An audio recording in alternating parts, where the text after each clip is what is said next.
You know, there's a certain point in every story where you will eventually dive into the backstory. It's a look at what came before, why the characters in this story behave the way they do, why the story is going the way it does. A show can cover this in a lot of different ways.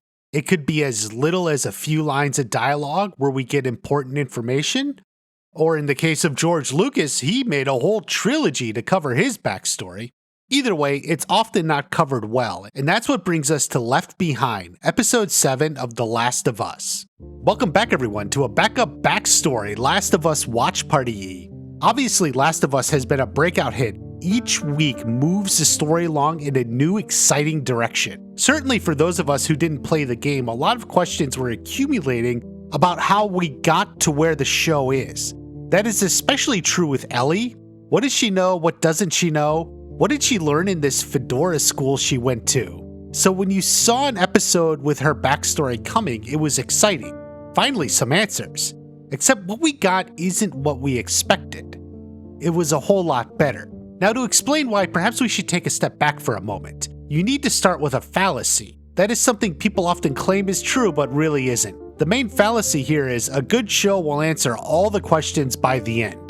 The truth is, a good show will deliberately leave some questions unanswered. Now granted, the average fan probably doesn't word it like that, but you have almost certainly seen people talk and comment from that assumption. Maybe you've even done it yourself. How many times have you seen people talk about a show or movie, especially after it's concluded, and say, they never explained such and such, we never learned about this thing, we never learned about that thing, they didn't even bother to address this whole other part. Now that doesn't mean a show couldn't explain anything.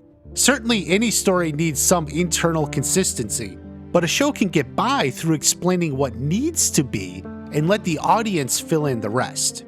There is another writing rule called show don't tell. What this means is a scene is more impactful if you convey what's happening or the character is feeling through the events rather than straight dialogue.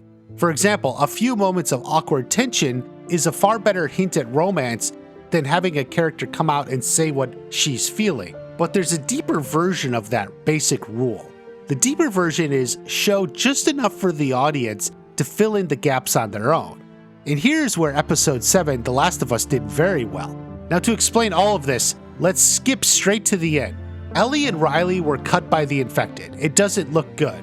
They'll probably turn and then die. They contemplate the quick way out, but Riley decides against that. But then, it cuts back to the present day. Ellie rushes to save Joel from his wound. But wait, you ask, what happened with Riley and Ellie? Did Ellie run away? Did she have to kill Riley with her own gun? I've already seen people asking these questions with a certain annoyance that the show didn't address it. The show didn't provide the answer. But there's the secret. The show doesn't have to answer these questions. Like I said, a good show will deliberately leave some questions unanswered. You already know Riley died, or at least turned and was left behind by Ellie. Either way, she's gone now. Ellie survived and is alone. This is when she learned she has natural immunity to the infection. Now this is really important. By not actually showing us the dramatic scene where Riley dies and Ellie gets away, you are free to fill in the gap yourself. In fact, you will and most certainly have done just that, naturally. I know you did. You made your decision on if Ellie killed her, if Ellie ran away, or what. When a show can let you fill in a piece of the story yourself, it ultimately comes off as way more memorable. It is stronger. The program didn't show you what happened. Instead, you literally imagined the whole thing yourself. This is some of the strongest writing and filmmaking you can do. Very well done. Now, if you broaden your perspective over the whole episode, you'll notice that the same principle applies. The show feels no need to answer so many questions any normal viewer would have. Why? Because this show is a story, not a dump of information.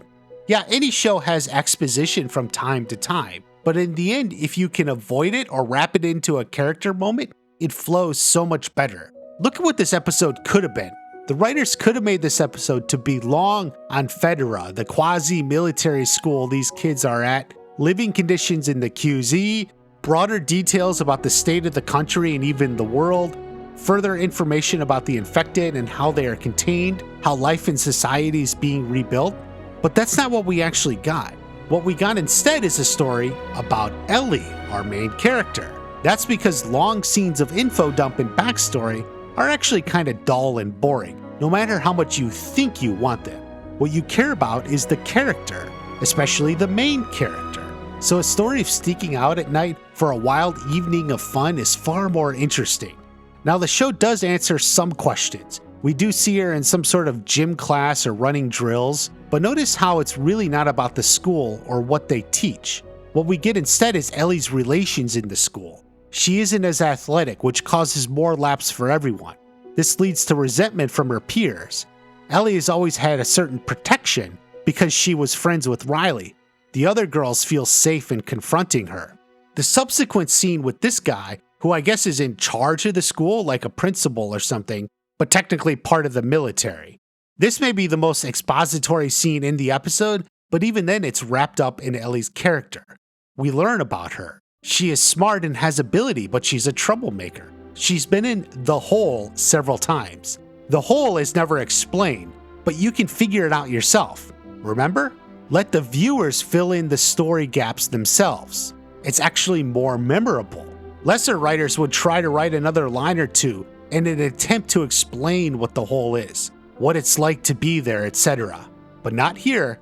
You heard them talk about it and you imagined what it is. Not every question needs to be answered. So important to remember. We don't even know why she was in the hole before. It wasn't fighting because Riley did the fighting. Ellie was more likely disruptive, refusing to conform to whatever rules there were. She was acting out. Ellie makes a decision and we can see her character at this moment.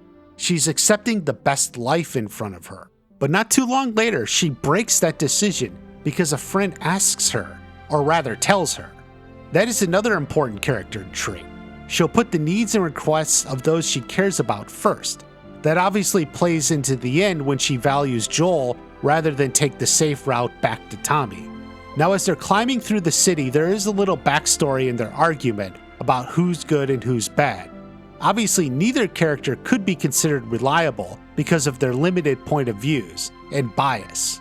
Riley thinks Fedra is bad, but we've seen the Fireflies aren't much better, both in Colorado, and Tommy ultimately left them for personal reasons.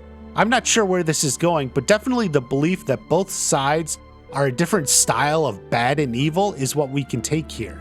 And really, from then on, that's about it for backstory.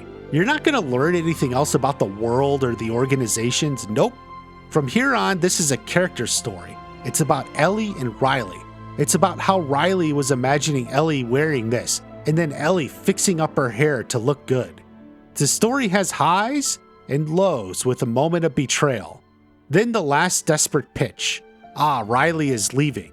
But there's also a reversal, a celebration and triumph, followed by tragedy. It's a very classic story. Now all this backstory is framed with Ellie desperately trying to save Joel.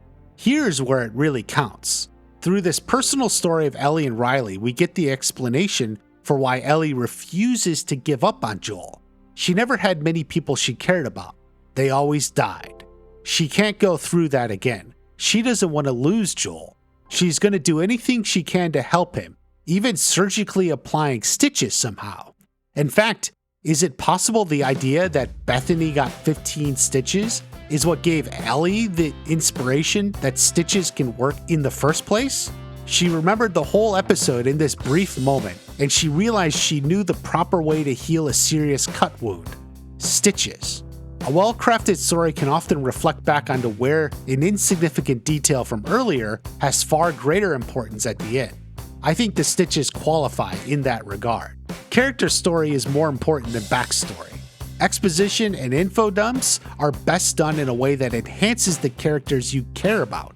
Episode 7 is about the best example you'll see and can be a great benchmark for comparing it to other shows and movies. That doesn't mean the world presented shouldn't make some sort of logical sense, but in the end, it's the people we care about. Here, The Last of Us succeeded. If you like this, I'll make more Last of Us videos. Leave a comment and let me know what you think. Have a great day. I'll see you at the next watch party.